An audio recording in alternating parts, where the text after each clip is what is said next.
आकाशवाणी भोपाल से प्रस्तुत हैं प्रादेशिक समाचार।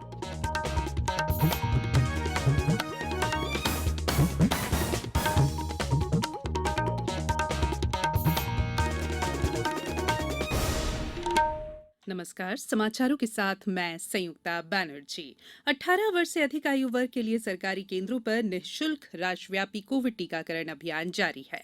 युवा श्रोताओं से हमारा आग्रह है कि कोविड रोधी टीका लगवाएं और अन्य लोगों को भी इसके लिए प्रेरित करें। कोविड स्वास्थ्य के लिए खतरा बना हुआ है, ऐसे में एहतियाती उपायों के पालन में कोताही न बरतें। जब तक जरूरी न हो घर से बाहर न निकलें और 3 सरल उपायों का पालन करें। मास्क लगाएं, 2 गज की सुरक्षित दूरी बनाए रखें, हाथ और मुंह साफ रखें। कोविड संबंधी जानकारी और मार्गदर्शन के लिए राष्ट्रीय हेल्पलाइन नंबर 011-239-78046 और 1075 पर संपर्क करें। अब मुख्य समाचार। प्रधानमंत्री नरेंद्र मोदी टोक्यो ओलंपिक में भाग लेने वाले खिलाड़ियों से वीडियो कॉन्फ्रेंस के जरिए कल करेंगे बातचीत। मुख्यमंत्री शिवराज सिंह चौहान ने नई दिल्ली में केंद्रीय नागरिक उड्डयन मंत्री ज्योतिरादित्य सिंधिया और रक्षा मंत्री राजनाथ सिंह से की मुलाकात। भ्रष्टाचार रोकने के लिए सहकारिता विभाग का 250 करोड़ रुपए में किया जाएगा कंप्यूटरीकरण। और बैतूल में मंदिर और मस्जिदों से हुआ स्कूल की पढ़ाई का प्रसारण। अब समाचार विस्तार से। प्रधानमंत्री नरेंद्र मोदी टोक्यो ओलंपिक में भाग लेने वाले खिलाड़ियों से कल वीडियो कॉन्फ्रेंस के जरिए बातचीत करेंगे। देश में 126 खिलाड़ी टोक्यो ओलंपिक में भाग लेंगे। ये किसी ओलंपिक के लिए सबसे बड़ी भारतीय टीम होगी। 18 खेलों की 69 स्पर्धाओं में भारत की भागीदारी रहेगी। ये भी अब तक की सर्वाधिक संख्या है। कल आयोजित होने वाले वर्चुअल कार्यक्रम में युवा कार्य और खेल मंत्री अनुराग ठाकुर, युवा कार्य और खेल राज्य मंत्री निशित प्रामाणिक और विधि मंत्री किरेन रिजिजू भी उपस्थित रहेंगे। पिछले महीने श्री मोदी ने टोक्यो ओलंपिक के लिए भारत की तैयारियों की समीक्षा की थी। मुख्यमंत्री शिवराज सिंह चौहान ने आज नई दिल्ली में केंद्रीय नागरिक उड्डयन मंत्री ज्योतिरादित्य सिंधिया और रक्षा मंत्री राजनाथ सिंह से मुलाकात की। मुख्यमंत्री ने श्री सिंधिया को भोपाल एयरपोर्ट को इंटरनेशनल एयरपोर्ट बनाने और भोपाल एयरपोर्ट को हब के रूप में विकसित किए जाने की मांग की। इसके अलावा ग्वालियर में नया एयरपोर्ट बनाने, इंदौर, भोपाल और जबलपुर एयरपोर्ट का विस्तारीकरण और इंदौर से सिंगापुर और खाड़ी देशों के लिए विमान सेवा शुरू करने का आग्रह किया। केंद्रीय नागरिक उड्डयन मंत्री श्री ज्योतिरादित्य सिंधिया ने मुख्यमंत्री श्री चौहान द्वारा किए गए प्रस्तावों पर केंद्र द्वारा हर संभव सहायता देने का आश्वासन दिया है। मुख्यमंत्री ने रक्षा मंत्री से जबलपुर में डिफेंस क्लस्टर बनाने का अनुरोध किया। मुख्यमंत्री श्री चौहान ने कहा कि डिफेंस क्लस्टर बनाने से प्रदेश में रोजगार के अवसर बढ़ेंगे और साथ ही निवेश के लिए नए अवसर उपलब्ध होंगे। शहडोल जिले में छात्रों को यातायात नियमों का पाठ पढ़ाने के लिए जल्द ही चिरंजीवी अभियान शुरू किया जाएगा। इसके लिए सभी स्कूलों की दीवारों पर ट्रैफिक संकेतक बनाए जाएंगे। सभी विषयों की पढ़ाई के साथ यातायात नियमों की कक्षा भी लगेगी। शहडोल संभाग के कमिश्नर राजीव शर्मा ने बताया कि ये अभियान शहडोल सहित संभाग के तीनों जिलों में शुरू किया जा रहा है। पूरा अभियान 3 चरणों में चलेगा। इसमें स्कूल शिक्षा विभाग के साथ परिवहन और यातायात विभाग की मदद ली जाएगी। अभियान का मुख्य उद्देश्य बच्चों में यातायात नियमों के पालन के प्रति रुचि जगाना और सड़क हादसों में कमी लाना है। पीएम स्वनिधि योजना के क्रियान्वयन में जबलपुर का प्रदेश में पहला स्थान मिला है। इंदौर और भोपाल जैसे शहरों को पीछे छोड़कर शहर ने एक बड़ी उपलब्धि हासिल की है। प्रधानमंत्री स्वनिधि योजना के अब तक कुल 36,969 आवेदन नगर निगम को प्राप्त हुए थे, जिनमें से 26,000 से अधिक मामलों में बैंकों ने स्वीकृति प्रदान की है। प्रदेश के सहकारिता मंत्री अरविंद भदौरिया ने कहा है कि सहकारिता में भ्रष्टाचार पूरी तरह रोका जाएगा। उन्होंने रायसेन में प्रेस से चर्चा करते हुए कहा कि सहकारिता विभाग को 250 करोड़ रुपए की लागत से पूरी तरह कंप्यूटराइज कराकर भ्रष्टाचार को 0% किया जाएगा। उन्होंने कहा कि जिन्होंने भ्रष्टाचार किया है उन्हें जेल भेजा जाएगा। पूरा पैक्स सोसाइटियों का व्यवस्थित कंप्यूटराइजेशन कर रहे हैं। लगभग 240-50 करोड़ का पूरा प्रोजेक्ट है।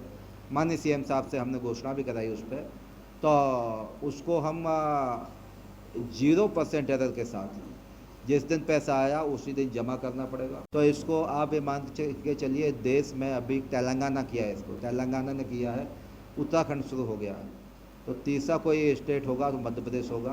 तो उसके लिए हम पैसे की व्यवस्था कर रहे हैं। तो ट्रांसपेरेंट प्रक्रिया, कोई से भी चीज़ में अगर एरर को रोकना है तो पारदर्शिता के साथ कोई सिस्टम डेवलप करना पड़ेगा। उस पर हम लोग बढ़ गए हैं। रायसेन जिले का प्रभारी मंत्री बनाए जाने के बाद श्री भदौरिया ने यहां पहली बार जिला प्रबंधन समिति की समीक्षा बैठक में भी हिस्सा लिया। कोविड-19 से बचाव और सुरक्षित रहने के 3 उपाय। मास्क लगाएं, 2 गज दूरी है जरूरी, सुरक्षित दूरी रखें, हाथ और मुंह साफ रखें। ब्रेक के बाद बुलेटिन में एक बार फिर आप सभी का स्वागत है। कोरोना महामारी के कारण स्कूल अभी तक बंद है। ऐसे में बच्चों की पढ़ाई प्रभावित न हो, इसलिए विभिन्न माध्यमों से शिक्षा दी जा रही है। बैतूल जिले में इस दौरान एक अनूठा नवाचार किया गया। इस प्रयास से जुड़े शिक्षक संजय धुर्वे ने बताया कि यहां आकाशवाणी से प्रसारित शैक्षिक सामग्री के मंदिर और मस्जिदों से प्रसारण की व्यवस्था बनाई गई, ताकि बच्चे लाउडस्पीकर के माध्यम से घर बैठे बिना मोबाइल और रेडियो के भी अपनी पढ़ाई सुचारू रूप से जारी रख सकें। क्योंकि बैतूल जिला जो है वो ट्राइबल आदिवासी जिला है, यहाँ पर रेडियो एलईडी टीवी की उपलब्धता नहीं है, तो मैंने मंदिर एवं मस्जिदों के माध्यम से इन छात्रों तक कंटेंट पहुंचाने के लिए मंदिर मस्जिद प्रयास किया और लाउड स्पीकर के माध्यम से बच्चों तक इन कंटेंट को पहुंचाया, जिससे बच्चे लगातार शिक्षा से जुड़े रहे, जिसकी राज्य शासन के द्वारा भी बहुत प्रशंसा की गई या मुझे प्रशस्ति पत्र दिया गया। इसी तरह जिला शिक्षा केंद्र बैतूल की ओर से एक शिक्षक एक रेडियो योजना के तहत पूरे जिले में शिक्षकों को रेडियो भेंट किए गए। जिले में कई स्थान ऐसे हैं जहां पर रेडियो, टीवी, मोबाइल की उपलब्धता नहीं है। ऐसी जगहों पर घरों की दीवार पर ग्रीन बोर्ड लगाकर बच्चों को अध्ययन करने के लिए प्रेरित किया गया। प्रदेश में पर्यावरण संरक्षण की दिशा में कई नवाचार किए जा रहे हैं। इस क्रम में राजधानी भोपाल के प्रमुख शमशान घाट भदभदा में जापान की मियावाकी तकनीक का इस्तेमाल करके श्रीराम वन विकसित किया जा रहा है। इसमें मृतकों की राख पौधों में डाली जाएगी। मृतकों के परिजन भी इस वन में पौधे लगा सकेंगे। ये वन भदभदा विश्राम घाट समिति और राम आस्था मिशन फाउंडेशन मिलकर बना रहे हैं। मियावाकी तकनीक में पौधों पर आसपास के वातावरण का दुष्प्रभाव नहीं पड़ता और पौधे गर्मी में भी हरे रहते हैं। इस तकनीक से पौधों की वृद्धि दोगुनी तेजी से होती है। टोक्यो ओलंपिक शुरू होने में अब 11 दिन बचे हैं। इस सिलसिले में आकाशवाणी समाचार की विशेष श्रृंखला में आज बात 62 किलोग्राम फ्री स्टाइल वर्ग की महिला पहलवान सोनम मलिक की। हरियाणा के सोनीपत के मदीना गांव की सोनम मलिक ने राष्ट्रीय खेलों में स्वर्ण पदक और अंतर्राष्ट्रीय कैडेट कुश्ती प्रतियोगिता में स्वर्ण पदक जीते हैं। आरंभ में उनके कोच उन्हें 2024 में होने वाले पेरिस ओलंपिक के लिए तैयार कर रहे थे, लेकिन सोनम की क्षमता को देखते हुए योजना में अचानक बदलाव किया गया। सोनम को 2016 के रियो ओलंपिक्स में कांस्य पदक जीतने वाली साक्षी को 4 बार पराजित कर 62 किलोग्राम भार श्रेणी में सर्वश्रेष्ठ महिला पहलवान बना दिया। टोक्यो ओलंपिक के लिए उन्हें पदक का दावेदार माना जा रहा है। अब कुछ समाचार संक्षेप में। बड़वानी में लगभग 15 करोड़ रुपए के 16 विकास कार्यों का भूमि पूजन किया गया। इनमें 14 नल जल योजना, 2 सड़क और नाला निर्माण शामिल है। शिवपुरी में आज जिले के प्रभारी मंत्री महेंद्र सिंह सिसोदिया ने जिला चिकित्सालय और मेडिकल कॉलेज का दौरा किया। आगरमालवा कलेक्टर ने जिले के सभी तालाबों और स्टॉप डैम में अधिक से अधिक वर्षा का जल संग्रहित करने के निर्देश दिए हैं। शिवपुरी जिले में बीती रात को 3 अलग अलग स्थानों पर बिजली गिरने से 2 किशोर और 1 किशोरी सहित 3 लोगों की मौत हो गई। देवास जिले में 11 अगस्त तक जनसंख्या स्थिरता माह मनाया जाएगा। इसके अंतर्गत परिवार कल्याण से संबंधित गतिविधियां संचालित की जाएंगी। छिंदवाड़ा जिले के ग्राम बदनून निवासी डॉक्टर अरुण कुमार खोबरे का नाम विश्व की सबसे बड़ी रामचरितमानस लिखने पर OMG बुक ऑफ रिकॉर्ड्स में दर्ज किया गया। इसका वजन 170 किलो और चौड़ाई 51 इंच है। और छतरपुर जिले के राजनगर जनपद के कर्मचारियों ने पंचायत और ग्रामीण विकास विभाग संयुक्त मोर्चा के तत्वावधान में आज रैली निकालकर प्रदर्शन किया। अंत में बुलेटिन के मुख्य समाचार एक बार फिर। प्रधानमंत्री नरेंद्र मोदी टोक्यो ओलंपिक में भाग लेने वाले खिलाड़ियों से वीडियो कॉन्फ्रेंस के जरिए कल करेंगे बातचीत। मुख्यमंत्री शिवराज सिंह चौहान ने नई दिल्ली में केंद्रीय नागरिक उड्डयन मंत्री ज्योतिरादित्य सिंधिया और रक्षा मंत्री राजनाथ सिंह से की मुलाकात।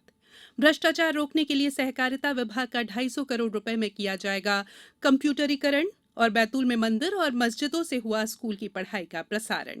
बुलेटिन में फिलहाल इतना ही। अंत में एक अपील, मास्क और 2 गज की दूरी, हाथ धोना भी है जरूरी। नमस्कार।